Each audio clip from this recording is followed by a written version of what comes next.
Obrigada a todas as Mafaldas que inspiraram esta minha Mafalda e que todos os dias lutam pelo direito à habitação, lutam contra a precariedade e por uma vida digna neste nosso Portugal. Obrigada! Margarida Villanova nasceu em Lisboa em junho de 83.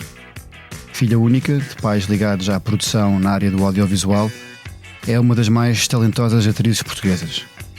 Apesar do seu ar de miúda, como a própria diz, tem uma longa e brilhante carreira em televisão, cinema e teatro, apenas interrompida por uns sabáticos anos em Macau. Eu sou o Francisco Pedro Balsemão e este é o Geração 80, um podcast onde falo com a elite da década em que eu nasci, para provar como os anos 80 deram ao mundo a melhor colheita de sempre, apesar dos bigodes, dos chumaços e das permanentes. Venha comigo neste regresso ao futuro, na geração dos livros ambiciosos e sonhadores.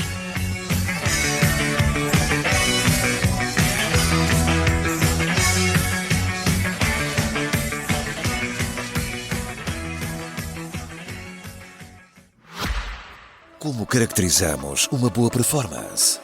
Muitos diriam que é conseguir dizer tudo antes mesmo de falar. A convidada de hoje faz isso mesmo e tem levado isso a palco.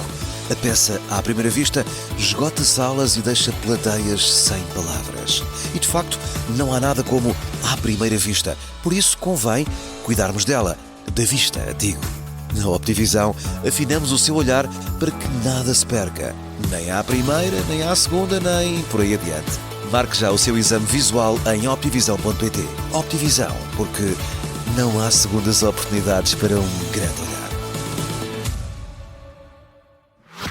Margarida, olá. Olá. Tudo bem? Tudo bem. Bem-vindo ao podcast. É muito bom ter-te aqui. É uma honra. Olha, a partir desta minha introdução há aqui muito para desenvolver, aqui estas 3 a 4 linhas. E eu ia te perguntar, se calhar não estás à espera, és filha única? Sou. Reveste naquela imagem dos filhos únicos que são mais mimados porque têm a atenção toda dos pais?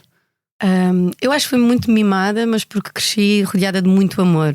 E é uma coisa curiosa agora que tenho filhos, de conseguir distinguir o que é ser mimado no sentido do caprichoso e o ser mimado de encher uma criança de afeto e de amor. Mas eu tive uma educação relativamente dura.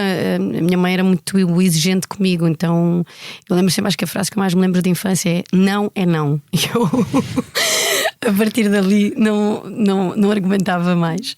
E às vezes quando falas com os teus filhos e dizes algumas coisas que os teus pais diziam, tu de repente estás a ouvir a tua mãe dizer isso, estás a repetir aquilo. Sim, às vezes quando eles eram mais pequenos, às vezes ouvia engraçado esse ponto. Às vezes ouvia a minha voz quando levantava a voz, eu estou a ouvir a minha mãe, eu não quero ser assim, eu não sou assim. Porque uma pessoa diz sempre, não é, que não vai repetir, sim, e que não vai fazer e que vai uma ser reação, melhor, não é? E efeito reação. Mas tive muito mais dificuldade de impor limites e nãos aos meus filhos do que os meus pais colocaram a mim. Não sei se é feitio, se é defeito natural, quando todos nós temos os nossos feitios e somos todos diferentes uns dos outros, mas eu também sinto que nós, pelo menos eu e as minhas amigas, nós crescíamos um bocado. Tínhamos um bocadinho que nos desenrascar, esta coisa. Não me iam buscar e levar assim, vai, põe o autocarro, põe o elétrico, vai andando. E havia um sentido de responsabilidade e de independência também muito, muito maior, acho eu, nessa altura que eu cresci. Mas hoje em dia somos mais protetores enquanto pais, não é? Acho que sou mais protetora acho que sou mais protetora com os meus filhos. Também porque não tinha irmãos, não é? Eu sempre quis ter irmãos a vida toda. Pronto, depois eu desisti. Depois encontrei os benefícios de ser filha única e de ter a atenção toda para mim. E depois, mais tarde, quando chegamos à idade adulta, as dificuldades de ser filho único e de ficar tudo à nossa responsabilidade, nomeadamente quando os nossos pais têm questões de saúde mais complicadas e quando partem nos deixam. E então acho que esta coisa dos filhos únicos ou dos filhos é muito. Já passei por várias emoções e sensações ao longo dos anos, mas acho que sou mais protetora com os meus filhos, acho que sou mais permissiva. Acho que vem de um lugar que é tentar proporcionar uma vida melhor que eu tive. A tentar dar-lhes acesso a mais, quer em termos de educação, de escolas, de campos de férias, de viagens, de aventuras, pronto. Mas eu tenho uma pergunta: tu tens filhos de 16 e 13 anos, não é? É isso? Neste podcast faço perguntas, mas são todas, a maior parte delas é mesmo também porque às vezes eu aprendo muito com os convidados, mas também não é só com coisas da vida, mas coisas práticas. Como é que é ter 2 filhos adolescentes? É um grande desafio. Acho que é o maior desafio da minha vida. Primeiro porque são 2 rapazes, com todas as coisas incríveis das relações que há entre os filhos rapazes e as mães, e adoram. Mais de andar à pancada entre eles? Ou? Não, eles andam muito à pancada entre eles, claro, mas eu sou uma mulher. Sinto-me privilegiada, não só por toda a forma como eu cresci, como tudo aquilo que foi construído a pulso, com muito esforço, com muito trabalho, mas na verdade eu tive acesso e oportunidade. E eu quero que os meus filhos cresçam numa sociedade, ou num país, ou num mundo em que haja uma igualdade, um respeito, um sentido de limite, empatia, solidariedade, questões que eu para poder não é perpetuar, mas construir esse pensamento no futuro, numa sociedade, é em casa que essa educação começa. E sendo rapazes, eu sentindo que apesar de tudo nós mulheres, desculpa Francisca, eu mulher, ainda sinto vários pontos onde não temos as mesmas oportunidades, não somos tratados da mesma forma, não... Pronto, acho que é uma questão. E passas esses valores. E então tentar que assim, a minha maior responsabilidade é assim: eu quero que eles sejam uns homens do caraças. Eu quero que eles tenham uma admiração, não é só pela mãe, é por todas as mulheres. Eu quero que eles respeitem a mulher, a namorada, as filhas que eles tiverem, com todo o respeito e com toda a educação que qualquer ser humano, independentemente do seu sexo, deve ser e merece ser tratado. E depois, porque ao mesmo tempo eu sou uma mulher em que eles viram a mãe fazer tudo, não é? A mãe é multitasking, a mãe vai buscar, a mãe vai levar, a mãe trabalha, a mãe faz, a mãe acontece assim. Eles não se podem convencer que as mulheres são todas assim. Não, falta aqui. Eu quero que eles façam, que isto seja uma coisa que eles também façam 50-50. Não, eles também têm que levantar o prato da máquina, eles também têm que estender a roupa. Uma reação, neste caso, pela positiva, ou seja, viram a mãe fazer tudo, mas agora a reação é não. Claro. Não vou deixar que isso aconteça depois, né? Claro, que eles não repetirem, como eles repetem padrões, não é? Repetem aquilo que veem. E então estou sempre a dar um passo atrás, um passo à frente, um passo atrás. E depois, porque a sociedade está muito. É uma velocidade muito estonteante, sabes? Eu cresci, apesar de tudo, crescemos, nós tínhamos tempo para fazer coisas. O verão dobrava meses, os fins de semana, os fins de tarde. E hoje acho que é um aceleramento tão grande. E toda esta geração de telemóveis, de redes sociais, todas estas questões que são levantadas agora, entre os 13 e os 16, 18 anos, eu gostava que eles fossem saudáveis. E então este é um trabalho, um desafio constante. Também nos obriga a estar mais presentes em casa, a estarmos mais atentos, e as preocupações são outras, as prioridades são outras. É diferente como eles pensam de como eu pensava. E ter tempo e espaço para ouvi-los, para também respeitar a opinião deles, respeitar o pensamento deles. E onde é que nós nos encontramos aqui? Acho que os pais não são os melhores amigos. Acho que os pais são os pais. E então, entre brincar com eles, serem a minha melhor companhia, mas não perdendo nunca a minha autoridade enquanto mãe. Nós somos uns privilegiados porque essa questão do tempo, nós conseguimos, eu digo agora eu e tu, gerir mais o nosso tempo pela forma como estamos agora na vida e aquilo também que fomos lutando e alcançando. Por que é que eu digo isto? Digo que há muita gente que não tem essa possibilidade, e essa questão que estavas a falar de igualdade entre homens e mulheres, muitas vezes não é possível porque as pessoas não têm essa gestão, essa capacidade de gerir o seu tempo como outras, e deixam para as mulheres em geral, não é? Genericamente falando, muitas das tarefas que deviam ser partilhadas entre homens e mulheres. Concordas? Sim. Que isso também é um tema que devia ser mais endereçado? Já foi um bocado sério esta conversa, mas fomos por aqui agora. Olha, não, olha, calhou. Já volto. Fiquei preocupada, falaste dos meus filhos, eu fiquei preocupada se eles estavam a ser umas pessoas melhores, uns seres humanos melhores. Mas neste sentido, ou seja. Sim, mas eu sim, e basta olharmos para as notícias do dia, para os últimos estudos, e continuar a apontar que as mulheres ocupam um lugar muito maior em casa, nas tarefas que fazem, no tempo no seu tempo dedicado a tarefas que poderiam e deveriam ser partilhadas entre mulher e homem. E pronto, e assistimos também na educação dos filhos, a presença das mães, enfim, na educação e no acompanhamento dos filhos quando se dá o caso de haver uma separação pelo caminho. Mas eu acho que esta é uma conversa que se repete, mas que se vai perpetuando no tempo, e acho que a grande mudança é na educação, e essa educação não só em casa, nas escolas, e na forma como é que nós podemos quebrar padrões. É também o exemplo que damos em casa, não alimentar essa ideia que está enraizada culturalmente. Tu tinhas 1 ano quando os teus pais se separaram. Uhum. E tu falas muito sobre a tua mãe, cresceste com a tua mãe. Tinhas esses exemplos depois quando estavas com o teu pai ou eram tempos totalmente diferentes e o facto de não estarem a viver juntos? Não, acho que eram tempos diferentes e a vários níveis.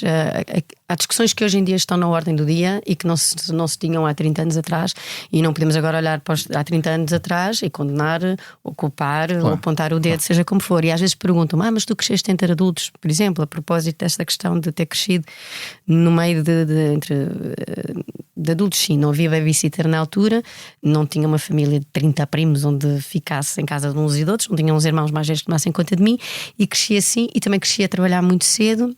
Isso também me trouxe autonomia e responsabilidade. Se eu às vezes tenho pena não ter sido mais criança, de ter perdido a minha infância, de não ter brincado, sim, é verdade que há muita coisa que eu não vivi, não experienciei, mesmo as descobertas na adolescência, se calhar na hora de estarem atrás do pátio a descobrirem o admirável mundo novo, eu estava num estúdio, estava a gravar os jornalistas para a SIC e a ter todo um outro percurso. Mas eu aprendi também outras coisas e fiz outras coisas, e esta questão de quem estava presente, como, quando, eram outros tempos, era diferente, mas eu... Tu dizes isso muitas vezes, ou disseste em algumas entrevistas que cresceste entre adultos. Eu achei isso curioso, porque depois o que é que isso quer dizer? Na altura, nessas conversas, fiquei sem perceber muito bem o que é que isso quer dizer. Porque muitos dos amigos da minha mãe e do meu pai não tinham filhos. Então, mas a minha mãe e o meu pai também não deixavam de fazer os seus programas porque tinham uma criança em casa. E então os jantares, os almoços, os fins de semana era com muitos adultos, e então eu ouvia conversas de crescidos. E eu também sempre gostei de pessoas crescidas, porque tinham histórias para contar, e eu sempre gostei de ouvir histórias. Talvez por isso eu gosto tanto de contar histórias.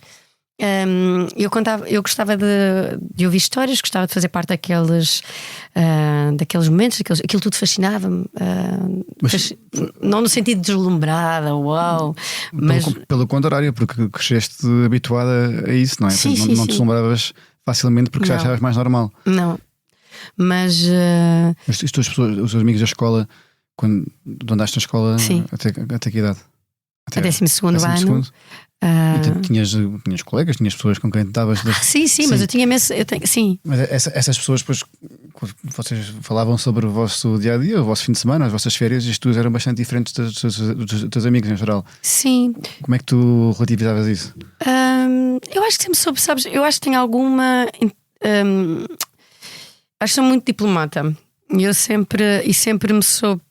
Sempre soube, quer dizer. Provavelmente com algumas interrupções pelo caminho, mas colocar-me no meu lugar, no sentido ou perceber onde é que eu me podia encaixar, com coisas boas e coisas más que isso pode trazer, no sentido de muitas vezes encolhi para poder entrar num espaço, fazer parte de um espaço, porque não me sentia suficiente capaz, ou porque me sentia insegura, ou porque me sentia vulnerável de não saber o suficiente, e então. Mas ao mesmo tempo eu consegui perceber, agora é o meu momento de escola, agora é o meu momento. E era a Branca, a Francisca, a Margarida, a Ana, e hoje somos o mesmo grupo de amigas. A minha melhor amiga de segunda classe é a Branca, continua a ser a mesma. De segunda classe? De segunda classe, do lar da criança. E que não liga nenhuma ao facto de seres uma. Não, nem se lembra. Sim. Ela nem me trata por Margarida Vila Nova, trata-me por Margarida Martins, que é é o meu último nome. Olha, só ia te perguntar, porquê é que tu escolheste Vila Nova? Porque é mais Calhou excelente. porque eu acho Vila Nova bonito, porque era o nome do meu avô, de quem eu também tinha uma relação muito próxima, porque achava bonito. Acho que não sei, repara, eu assinei a primeira vez, tinha pai 9 a 10 anos, portanto são aquelas coisas que ficam. Depois um dia vais pensar sobre isso. E eu até houve uma altura que eu até queria ser Schneider, por causa de uma atriz de quem eu gostava muito e achava que vinha super a calhar Margarida Schneider, sim, da Romy. E eu achava Margarida Schneider super a calhar para, claro, que nunca mais ninguém ia saber escrever o meu nome na vida. Mas ninguém se esquecia também. Sim, e então, ou seja, eu sempre tinha o meu grupo da escola, depois eu mudei muitas vezes de escola. Andei em 2 liceus, uma escola preparatória, 2 escolas primárias. Então eu tenho amigas e amigos e referências de muitos sítios diferentes. Eu sabia, pronto, olha, ali é aquela minha amiga, pronto, e às vezes tu percebes, olha, como é que tu tens de te comportar e perceber, agora vou à casa da tia, não sei quando, em casa da tia, pronto, e sabias que tinhas de te comportar e falar de uma outra maneira. E depois estava com os meus amigos da parte de Guzmão, os da Madragoa, todos malucos. E então, pronto, e sabias que podias ir para a rua, jogar à bola, andar de chinelo e pronto. E então eu acho que me fui adaptando sempre a todos, sem nunca querer magoar ninguém, que alguém se sentisse desconfortável por alguma coisa que eu pudesse fazer ou dizer ou aparentar. E eu sempre fui uma agregadora e queria estar com as pessoas, conviver com as pessoas, conhecer pessoas. E então acho que fui-me encaixando nos vários, entre adultos e crianças, e fui sempre tentando ler os seus códigos para nunca ferir suscetibilidades, para nunca magoar o outro. E isso às vezes trouxe-me algumas chatices, que era às vezes esquecendo de mim própria pelo caminho e não estando a ser justa com a minha forma de pensar. Mas isso depois com a idade, felizmente, depois aos 40 e alguma terapia, isso passa. E na escola eras boa aluna, eras aplicada, ou só querias acabar 12º para poder. Eu só queria acabar. Eu queria ser crescida, eu queria ser adulta. Era o meu sonho, era ser adulta, era tirar a carta de condução, era ser maior. Lembro da primeira vez que fui votar. Quando é que foi? Assim que fiz 18 anos. Nessa altura houve. 2001? 2000, será? 2001, então, 83. Sim, não me lembrei quando é que foram as eleições nessa. Mas marcou-te. Mas marcou-me. Foram as presidenciais em que ganhou o Jorge Sampaio. Pois foi! Google, pois foi! Obrigado. Pois foi. Obrigado, João Martins. Aqui Obrigada! João Google Martins. Pois foi. E então, então eu queria muito ser crescida. Tanto que eu fui viver sozinha aos 18 anos. Aluguei a minha primeira casa, fiz o primeiro contrato de arrendamento, estava super entusiasmada. Hoje que sou crescida, acho uma maçadoria ser adulta. Eu não percebo qual é que é a brincadeira de brincar aos adultos. Acho que é muito aborrecida a vida de adultos, e todas estas burocracias que implica ser crescido. Não falo das tomadas de decisão, mas da vida adulta. E acho que não tenho o síndrome de Peter Pan, porque acho que a vida não me permite. É a minha próxima pergunta. A vida não me permite, porque ao mesmo tempo sou focada, sou disciplinada, sou metódica a trabalhar, tenho 2 filhos, sou super organizada, então não me permite andar a brincar às crianças.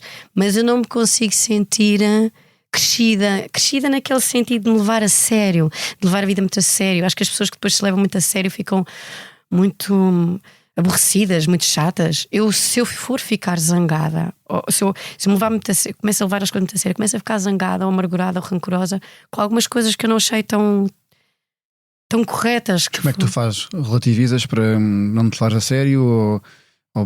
Relativismo, tento ver o lado, tento levar os dias e as decisões com leveza, tento não me. Por exemplo, pensar assim, ok, esta pessoa está-me a irritar, é ela que me está a irritar, ou sou eu que me estou a deixar irritar porque ela está a dizer uma coisa que me está a irritar.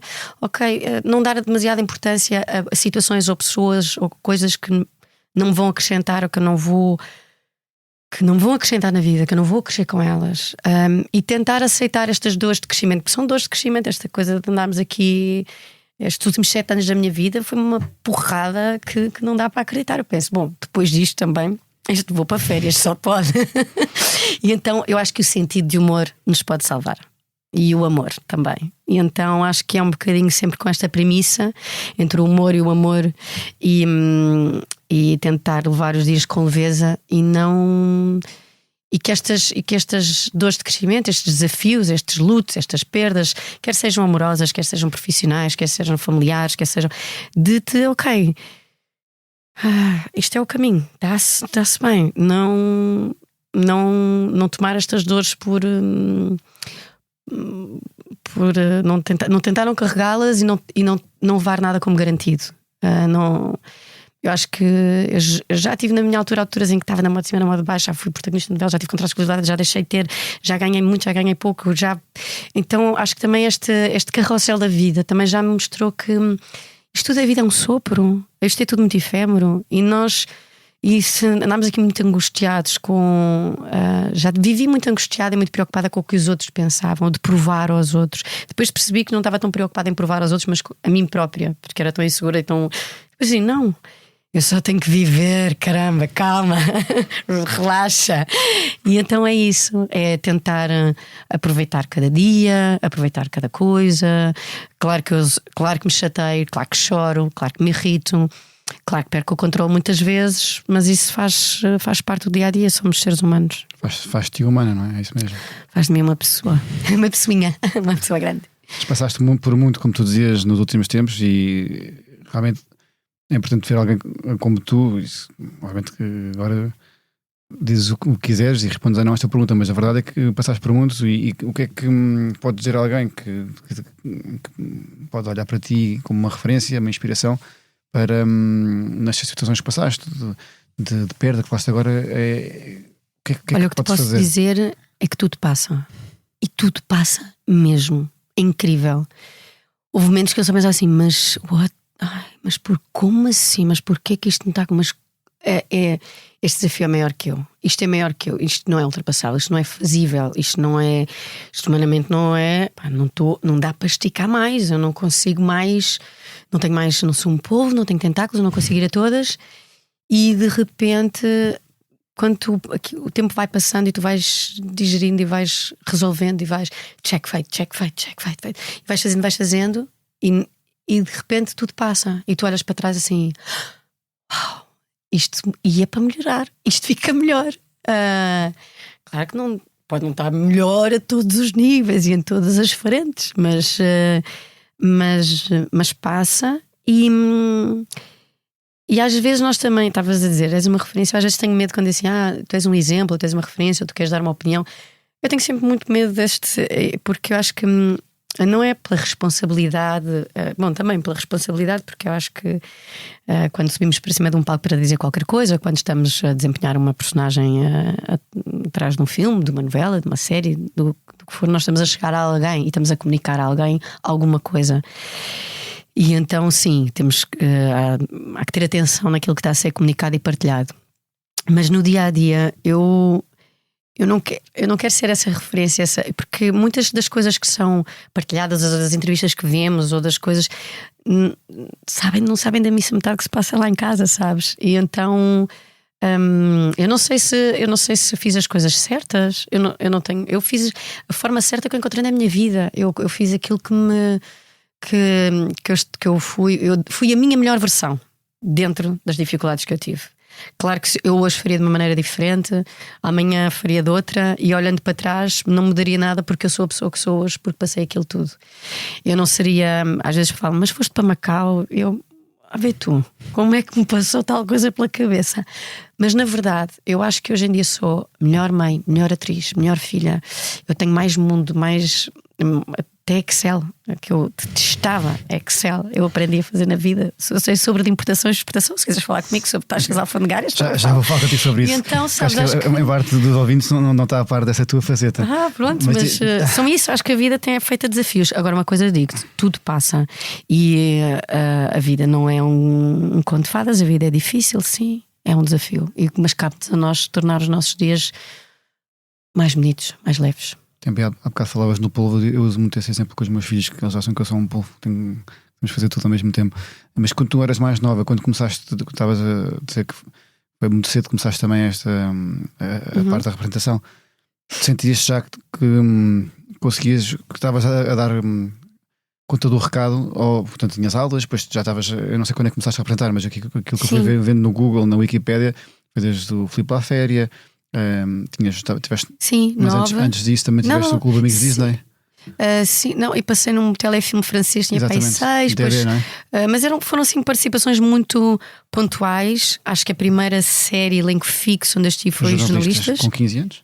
14. Então, a minha pergunta então coloca-se mais a partir daí. A partir daí tiveste que conjugar aulas com gravações. E sentias que eras capaz de fazer as duas coisas bem? Sim, adorava.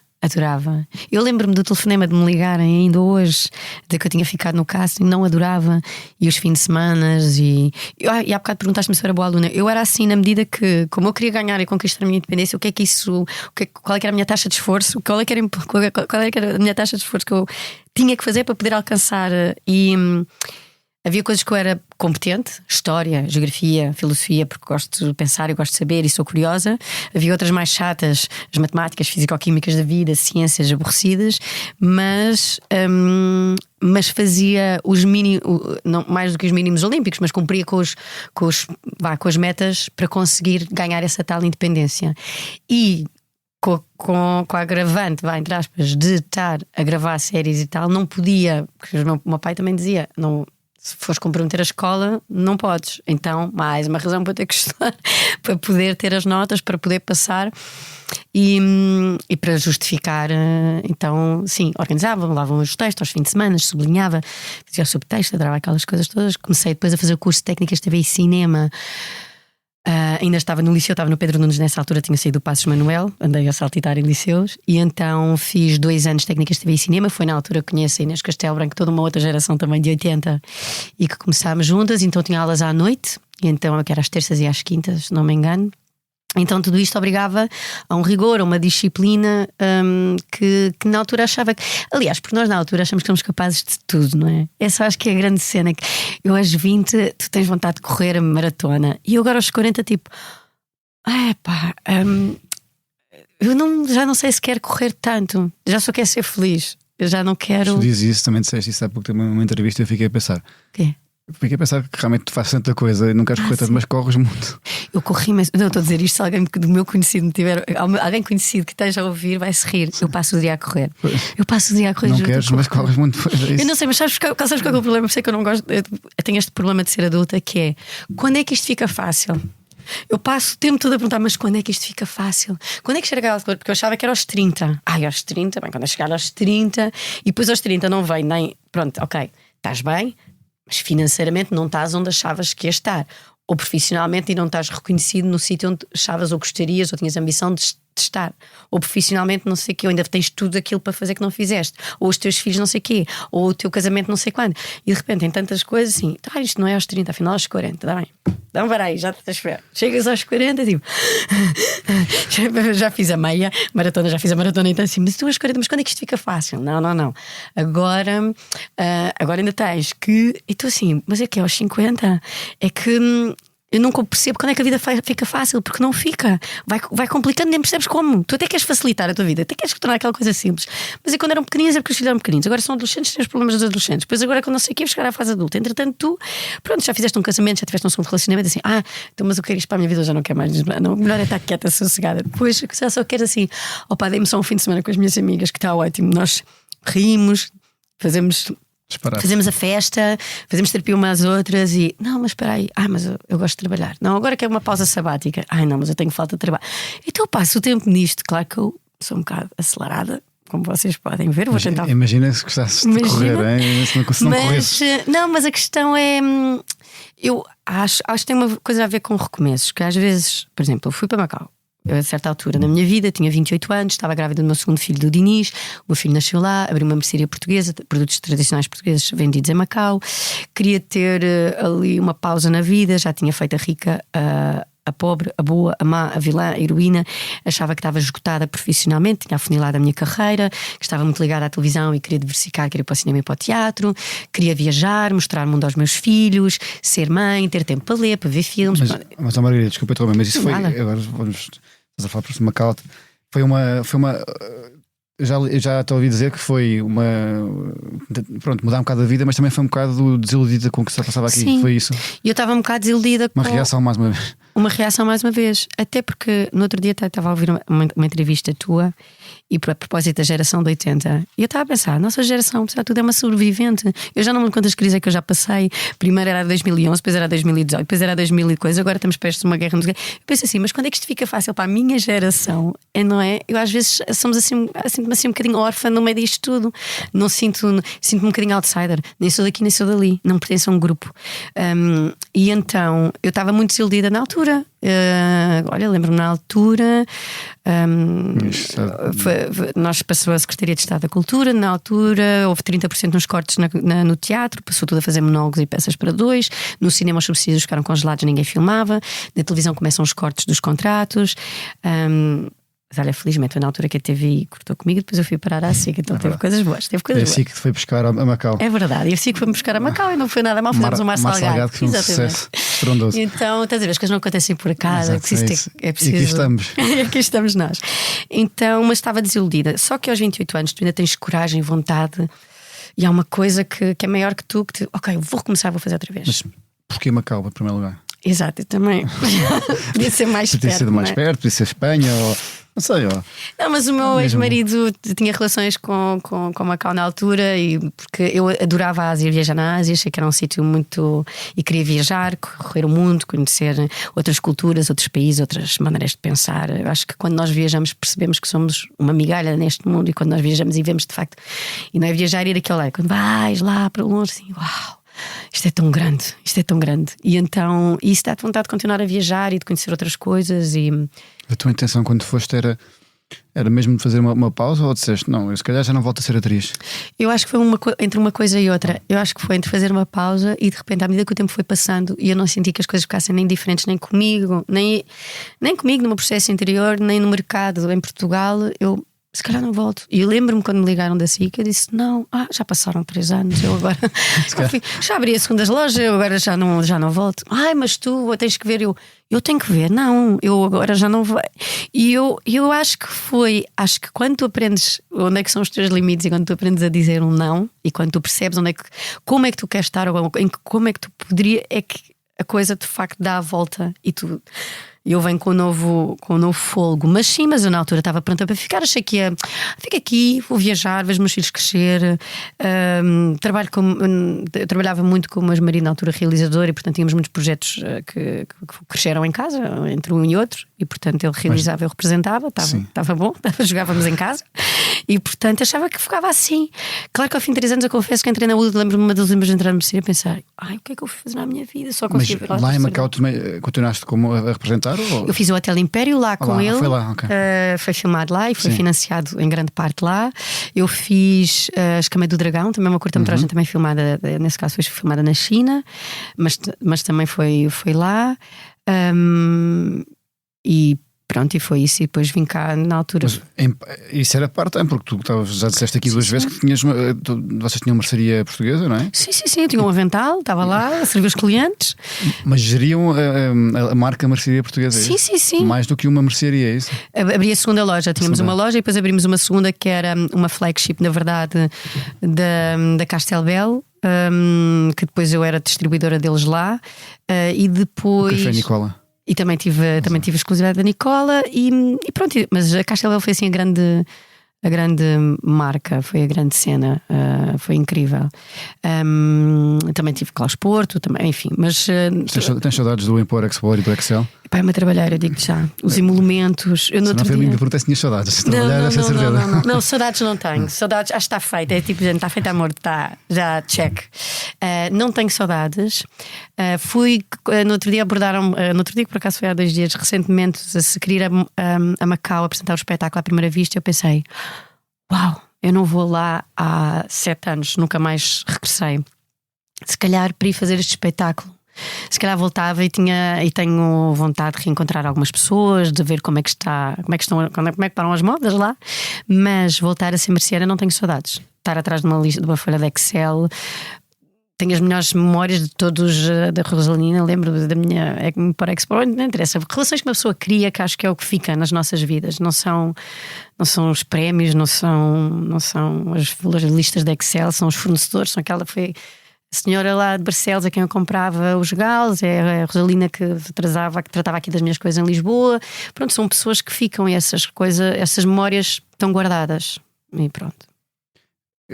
Voltando um bocado aqui à tua infância, quando é que foi o momento em que tu achaste que okay, isto é mesmo que eu quero ser para a minha vida, atriz? Porque depois houve este momento em Macau que acho que é muito interessante, que tu puseste tudo em causa, mas houve uma altura, não sei quando é que foi, vais-me responder agora, que tu decidiste, estás mesmo decidida que era isto, não é? Eu acho que sempre quis, desde que eu tenho memória, desde que eu me lembro, eu queria ser atriz. Talvez aí eu lembro-me que aí ainda no outro dia visitei a minha antiga escola, o Lar da Criança, e eles, desde então, já na altura eu organizava os teatros, desfiles, coisas, eventos, coisas. E isto, portanto, estamos a falar de 2ª, 3ª, 4ª classe. Só que eu também cresci entre adultos, então isto havia uma grande seriedade a tratar o tema, então não era assim uma coisa, acho que hoje em dia é mais estruturado, ou seja, não é vamos lá ver o que é que isto vai dar, às vezes tu hoje em dia vês uma nova geração assim, vou ver o que é que dá, vão a castings, depois se colar, colou, se depois entre isso também barra influencer ou barra apresentador ou barra podem ser muitas coisas ou fazer muitas coisas. A coisa de representar, eu lembro-me que havia um respeito pelo platô, aquilo era um silêncio, e portanto havia coisas que eram, não era uma brincadeira, era uma seriedade, era uma coisa, um assunto sério. E então eu acho que tomo esta decisão, portanto eu vou tendo algumas oportunidades, alguns acessos a castings e vou fazendo, e eu acho que aí aos 17 anos, eu estava a acabar o 12º ano. Olha, curiosamente também estava na SIC. Estava a fazer A Fúria de Viver. Sim. Realizada pela Patrícia Sequeira, era par romântico com Gonçalo Waddington, filha do João Perry e lembro-me tudo. E de quem? E da São José Lapa. E então, e assim a primeira novela, era uma série, mas foi adaptado para novela, em que eu estava no elenco principal, e pronto, era assim uma coisa séria. E que ele estava até a acabar e até me estavam já a sondar para a seguinte, e eu percebo, ok, eu posso viver daquilo que eu faço, sim, então eu quero que este seja o meu ofício. Eu lembro-me de usar esta expressão, eu quero que este seja o meu ofício, que é quando tu decides que esta é a tua profissão e que vais viver e depender dela, ou para ela, ou com ela. Mas então eu tomo esta decisão consciente aos 17 anos, porque eu acho que até lá, tu claro que podes, e com muitos miúdos, e eu percebo que é fascinante ter uma experiência, e é porque, aliás, a expressão dramática em muitas escolas faz parte do programa curricular, não é? Porque faz bem à criatividade, aos miúdos, à segurança, à confiança. Então, até determinada altura, o que é uma boa experiência, e o que é uma aprendizagem, e o que é uma novidade, qual é que é o compromisso que tu queres assumir com a tua vida, de fazer aquilo em diante como a tua profissão, é outra coisa. E essa decisão eu tomo aos 17 anos. Por isso muitas vezes quando dizem, como tens uma carreira, não sei quem, mais ou menos, quando estamos ali a partir dos 18, que antes disso acho que não tinha maturidade para tomar uma decisão dessas. Tu disseste também que numa entrevista que quando falas para ti a palavra carreira sempre te custou um bocado. Achas mais que acho que é melhor dizer percurso profissional, não é? Sim. Vês-te a fazer isto para o resto da tua vida? Como atriz? Sim. Não sei. Eu não sei, porque eu acho que ainda no outro dia estava a comentar por acaso com uma atriz que agora estava a pensar candidatar-me outra vez à faculdade, porque quando me candidatei à faculdade ao AB para estudar Ciências Políticas foi quando fui chamada para a novela, então não tinha tempo porque era um curso online, eu estava em Macau, então queria fazer à distância. E pensei, pronto, olha, se calhar eu estou outra vez na altura que... Eu depois deste projeto, eu tenho que enquadrar só, depois deste projeto da primeira vista, isto foi tão desafiante, isto foi o maior desafio da minha vida, isto foi tão difícil, tão duro, foi um parto tão duro, foi um processo tão difícil e tão duro, não foi pelas... Atenção, eu tive as melhores pessoas do mundo à minha volta e eternamente agradecida ao Tiago Guedes, ao Luís Araújo, à Sandra Faria, toda a equipa da Força de Produção, mas foi mesmo... Como é que surgiu? Fui eu ainda por cima que tive até, achas normal? Acho, então esta ideia é ótima. Assim. Porque havia uma psicóloga, a minha amiga, que estava a trabalhar num grupo de consentimento e o que é há a fazer ou não, estratégias a adotar para sensibilizar novas gerações, blá blá blá. E ela sugere este espetáculo. E isso gera uma Mas nome. agora, para quem não sabe, vamos fazer aqui a publicidade. A Prima Facie é o nome do espetáculo que foi traduzido depois para português à primeira vista. E é um espetáculo que estreou em julho do ano passado no Teatro Maria Matos, em Lisboa. É um monólogo com a encenação do Tiago Guedes e é uma peça que trata consentimento. É uma advogada de direito penal, uma super advogada, que há um dia em que a vida lhe prega uma partida e ela, quando se vê no lugar da vítima, e ela como advogada de defesa, os papéis aqui se invertem e Não faças spoilers. Não vou falar, não vou falar mais, já estavam assim. Agora vou fazer um bocado também de publicidade. Está sempre escutado este espetáculo, que é incrível.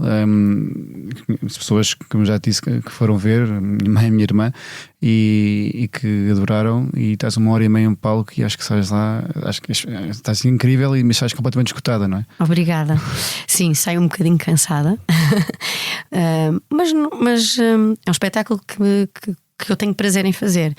É 1h30 sozinha em palco. É uma velocidade estonteante. Eu nunca saio de cena, e eu tenho um débito um bocado acelerado a falar. Então, de facto, há muita coisa que é dita em cena durante aquela 1h30 e de facto é muito comovente chegar ao final e a cada sessão estar escutado. Lisboa, a sala, eu tive ainda agora, terminei o último da digressão antes de retomarmos em setembro. Em Aveiro, 600 lugares, escutado, e a casa vem abaixo no final e assim, uau, isto é importante. E quando tu sentes que estás a fazer, quando tu vês que o espetáculo que estás a fazer, as palavras que estás a dizer têm uma repercussão no outro, tem um impacto no outro, de certa forma toca o outro, é para isso que eu trabalho. E então isso é muito comovente. E tu, às vezes, mesmo quando eu estou cansada, é tipo, uau, eu subi a maratona, isto valeu a pena, e estas pessoas estão aqui, isto means something. Sim, e felizmente, dadas as salas esgotadas e a pedido de muitas famílias, vamos voltar em setembro ao Teatro Maria Matos. De setembro a dezembro estaremos no Teatro Maria Matos e depois entre novembro e dezembro estaremos no Porto. E alguns no país irei fazer digressões. E é um tema muito difícil. Não é um tema difícil, é um tema muito sensível, é um tema horrível, podemos dizer assim. Mas imagino que também para ti interpretar este papel, obviamente que deve dar-te gozo, mas também te sentes um pouco essa responsabilidade. Desculpa voltar à expressão da responsabilidade, mas também por poder ser um pouco alguém que representa mulheres, neste caso, que foram alvo de abuso, de assédio. Sim, sentes essa responsabilidade e muitas vezes antes de entrar em palco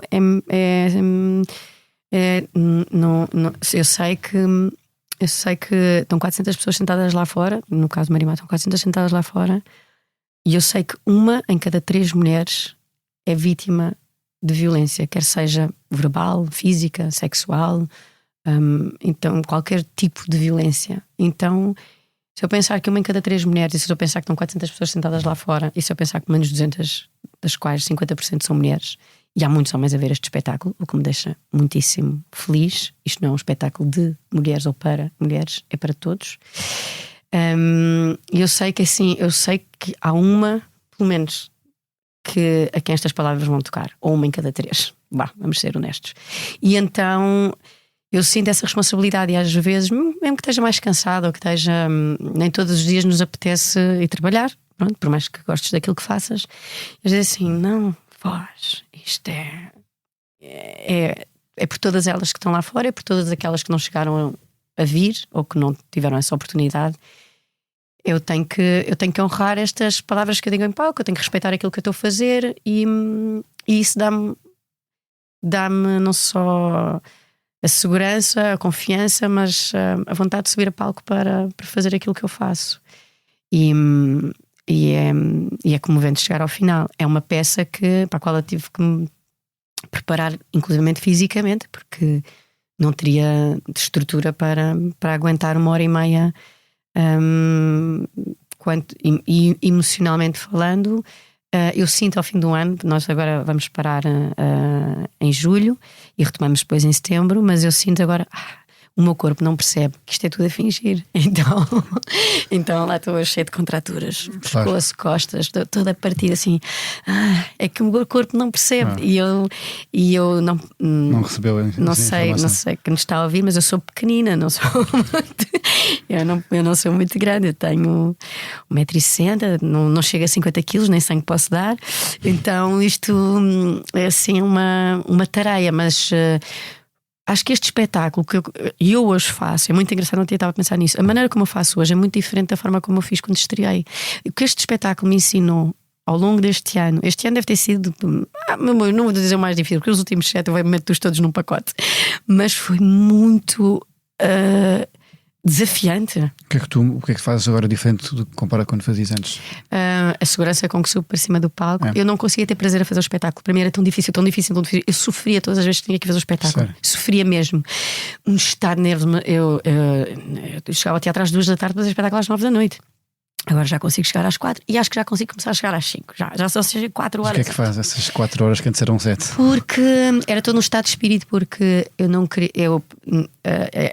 Isto é um espetáculo. Eu sentia assim, isto é alta competição. Eu não podia ter distrações, eu não mexia em telemóveis, eu não ia às redes, eu não queria saber o que se passava para estar o dia todo focada naquilo e não gastar a voz, não gastar o corpo, não gastar a energia. Olha, não corria nada nessa altura, não corria. Eu digo, aquelas 1000 coisas que eu faço por dia para manter-me calma, para manter-me tranquila, para conseguir comer, porque o meu sistema, a minha ansiedade, o meu sistema nervoso, quando estou perante estes projetos, estes desafios da vida, quer sejam pessoais, quer sejam profissionais, tira-me o apetite seriamente. Então depois eu entro aqui numa luta que é: eu tenho que comer para poder manter-me capaz, não é? Funcional. E portanto eu tinha que ter um dia altamente tranquilo. Eu sentia-me entrar no centro de estágio. Entrava, depois tinha que beber água, muita água, hidratar, comer bem, descansar, fazia a minha prática de yoga sempre. A minha professora ia dar-me aula ao teatro, a Madalena, religiosamente, e preparar-me para o espetáculo. Passava o texto todo, fazia sempre uma italiana de texto antes, com medo de me esquecer, mas eu sofria, pronto, eu não conseguia ter prazer a fazer. E depois, à medida que esses espetáculos vão passando, eu vou tendo essa confiança. Mas sobretudo eu acho que, quer queiras, quer não, eu sinto que a minha vida condiciona a forma como eu represento. Não é condiciona, é tudo aquilo que eu fui vivendo ao longo da minha vida. É uma mochila, que são ferramentas para tu representares, quer sejam boas, quer sejam más. Uma amiga minha com muita graça disse assim: ai filha, mas olha, ficaste ótima atriz. Estás a chorar, choras muito bem sempre. Assim, quando é daquelas amigas de infância que é Inês Castelo Branco. Não, Inês. Eu então assim, olha, mas à conta dessas choras muito bem. À conta dessas ficaste uma boa atriz. É por essas e por essas. E rimos e fazemos graça das a tal terapia que tu dizias. Sim, a tal terapia que fazemos entre amigas.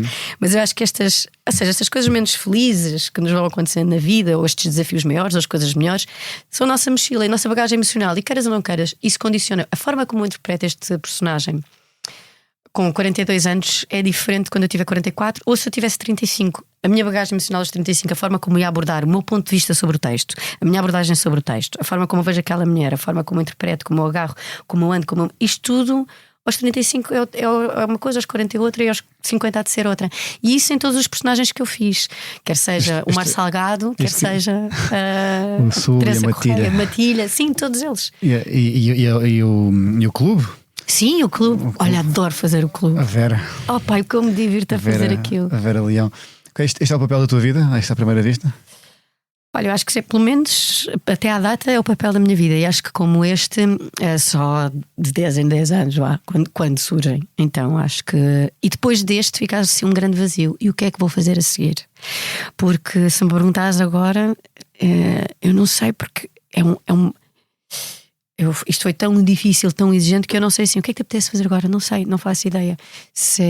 Não tenho... Eu agora quase me podia reformar. Não podia porque não sou capaz, mas podia-me reformar. E não sei se serei atriz, provavelmente até ao fim da minha vida, porque acho que isso é uma coisa. Voltando à pergunta que eu fiz há meia hora atrás. Estás a ver? Eu não me esqueci de ti. E então acho que me vai acompanhar. Acho que me vai acompanhar esta profissão até eu ter capacidade, até eu estar nas minhas faculdades, capacidade de memorizar texto, de fazer, de estar bem. Mas eu quero fazer outras coisas na vida, e eu quero ter tempo para viver, quero ter tempo para ler, quero ter tempo para estar no Alentejo sem hora de regresso a casa, quero ter tempo para viajar, para pensar projetos. E depois há uma coisa que me faz muito feliz, que eu descobri recentemente, que é realizar. Realizei 2 curtas-metragens. Uma das quais foi também um ato de enorme coragem, que foi a partir do que queres contar? Sim, a partir da carta que o meu pai me deixou antes de morrer, que eu só li após a morte dele. Era uma carta com 14 páginas e é um bocadinho what to do the day after, não é? Assim, o dia seguinte.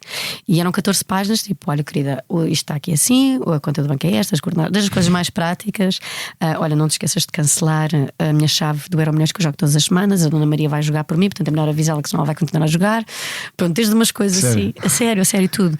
E depois coisas sobre mim, sobre os netos, sobre a família, mas muitas coisas práticas, desde a missa, a igreja, a cremação, não cremação, onde falar. Ele disse: eu tentei deixar pago e tratado, mas olha, na altura a senhora da Domingos Sequeira estava mal-humorada e eu não consegui, mas liga a profissão de más horas, mas aparecem sempre. Então, entre o humor com que ele escrevia a carta e um ato de amor, aquela carta é um ato de amor.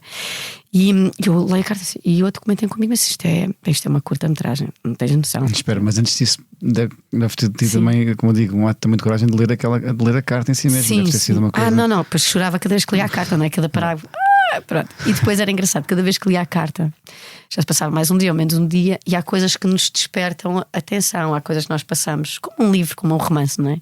Se nós relemos coisas que não tinhas percebido. E então cada vez, que engraçado, ele não se esqueceu disto, não sei o que, deixou a Martim, não sei o que, o relógio, não sei o que, a coleção dos berlindes, coisas assim. Porque o teu pai tinha uma doença terminal, portanto, sim, ele sabia que tinha um cancro, e portanto já sabíamos que a coisa podia não correr bem, e não correu. Mas portanto ele estava super preparado e ele era muito organizado. Eu acho que esta minha organização, este meu sentido, este meu lado de produção vem do meu pai, e acho que nisso somos muito parecidos na forma como estamos, como nos relacionamos com as obrigações, com as exigências, com as responsabilidades, sem deixar que falhe nada a ninguém, assumindo a responsabilidade de cuidar de toda a gente.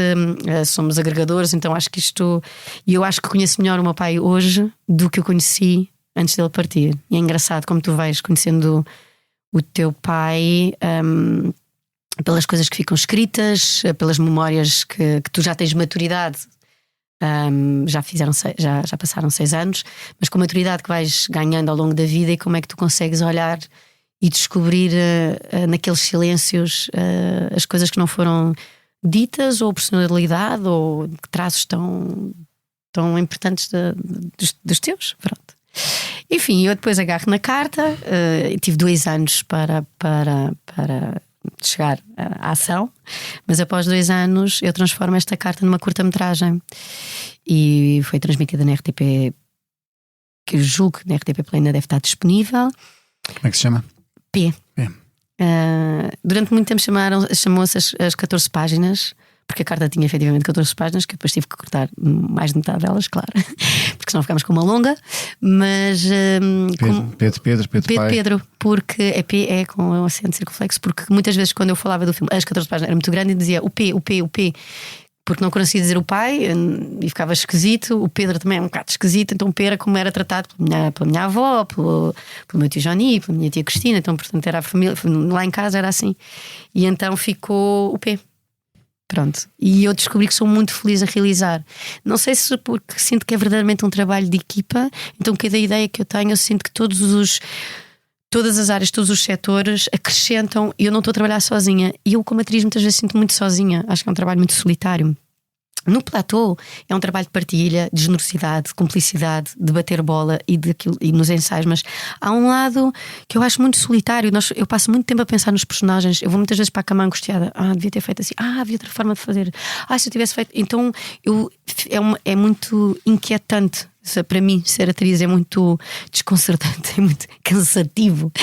E como realizadora, eu fico extremamente calma, extremamente objetiva. Eu sou muito prática, muito assertiva. Eu fico fascinada de trabalhar em equipa, de chegar o diretor de fotografia, de chegar o diretor de arte, de chegar a figurinista e toda a gente acrescentar.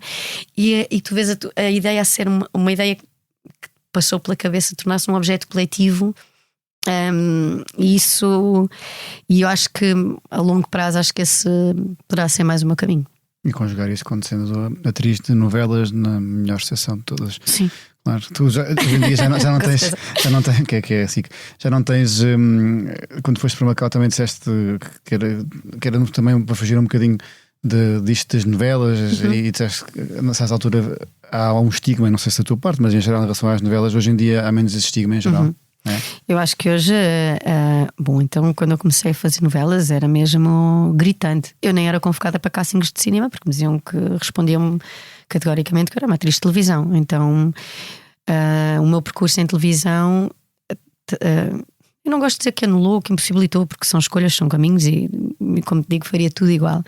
Mas houve um caminho próximo do cinema ou no cinema que não me foi possível fazer porque fazia televisão. Hoje em dia, e no teatro também, assim como por exemplo o teatro dito comercial. Eu lembro quando fiz As Confissões de Adolescente, que fui produtora do espetáculo, isto com 18 anos. Coisa que não falámos sobre isso. Isto é a minha vida. A tua vida, estás a ver? É por isso vens aqui este podcast para fazeres uma recapitulação e vês como és fantástica.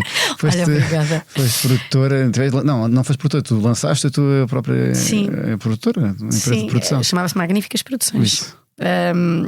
Então pensei, se Maomé não vai à montanha, montanha vai a Maomé. E então, na altura, lá está, olha, com o dinheiro que ganhava nas novelas, produzi este espetáculo. Depois consegui alguns apoios privados, porque era um espetáculo comercial. De outra forma, não seria viável ter os ditos apoios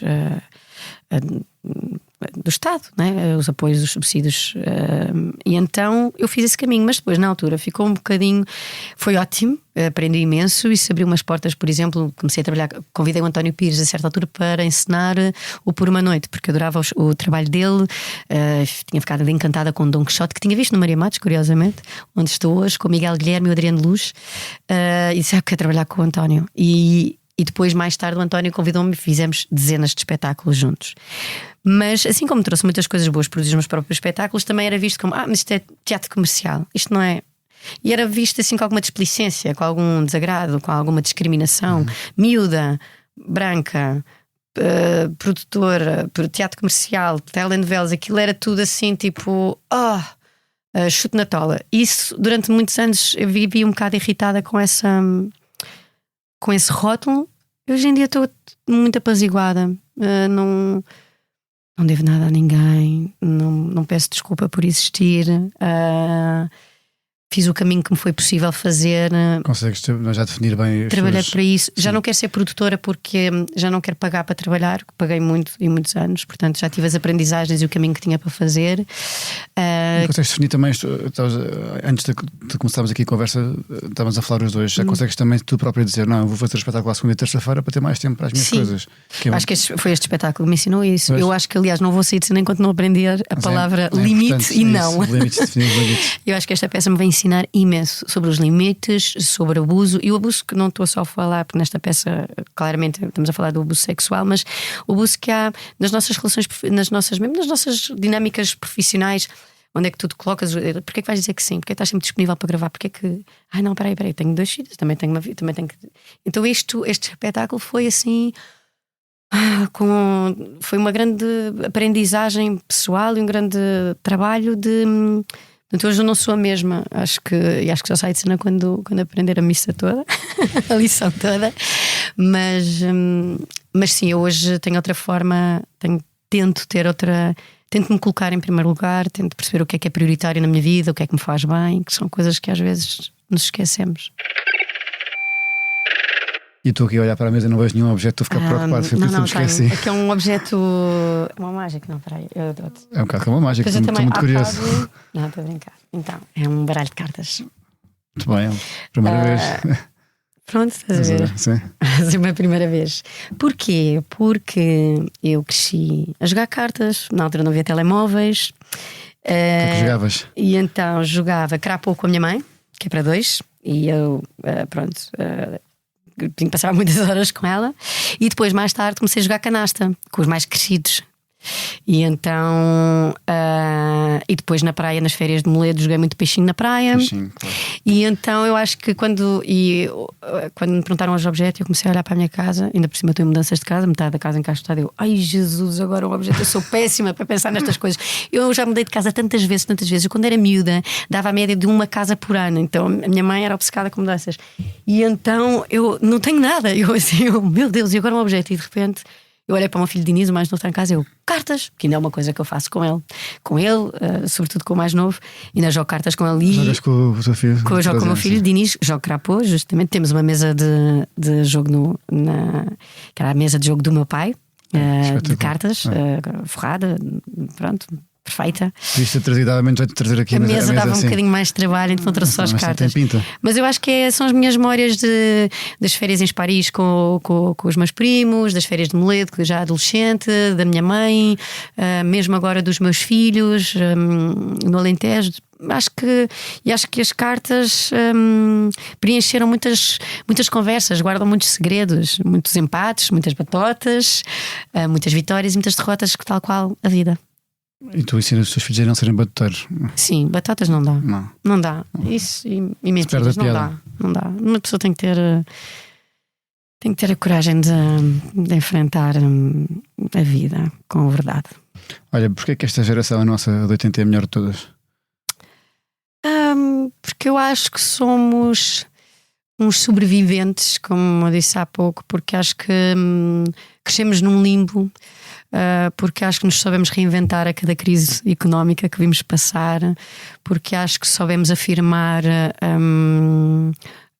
valores, debates, opiniões, questões que outrora não estavam estabelecidos ou que não estavam sequer em cima, não estavam na ordem do dia, não estavam em cima da mesa. Hoje discutimos igualdade de género. Há 40 anos atrás não era uma discussão.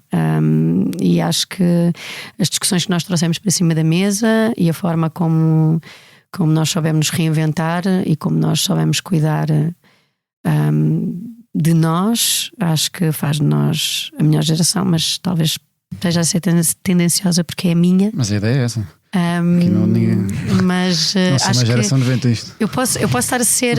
Eu sei que sou um bocado naif, eu sou muito positiva, então ativista, às vezes um bocadinho naif, crente, mas de achar que nós ainda podemos fazer deste mundo um lugar maior e melhor. E eu acho que este desafio, essa luta, esse pensamento coletivo faz de nós uma grande geração. O que é que tens mais saudades dos anos 80? Que pudesses trazer agora para esta 2025? Olha, agora lembrei-me, mas foi a primeira coisa que me veio à cabeça: as turnés dos chutos. Porque a minha mãe, pronto, porque uma relação, a minha mãe era casada com o produtor musical, teclista, então eu fiz muitas turnês dos chutos e portanto os chutos marcaram a minha infância, e eu fui muito feliz durante muitos concertos, muitos verões atrás deles. Muito bem, olha, acho que é uma boa maneira de acabarmos aqui em chutes e pontapés. Sim, da música aqui do nosso podcast. A nossa maneira. É isso, a nossa maneira, exatamente. Muito obrigado mesmo. Obrigada. Até à geração 80. Este episódio teve a sonoplastia de João Martins, produção de Mariana Oca Ferreira e fotografia de Matilde Fieschi.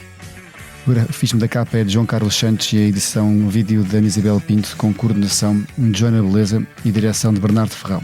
Eu sou o Francisco Pedro Balsemão e, como diz a música dos Táxi, para que tudo continue sem parar, é fundamental levar a vida a dançar. Até para a semana.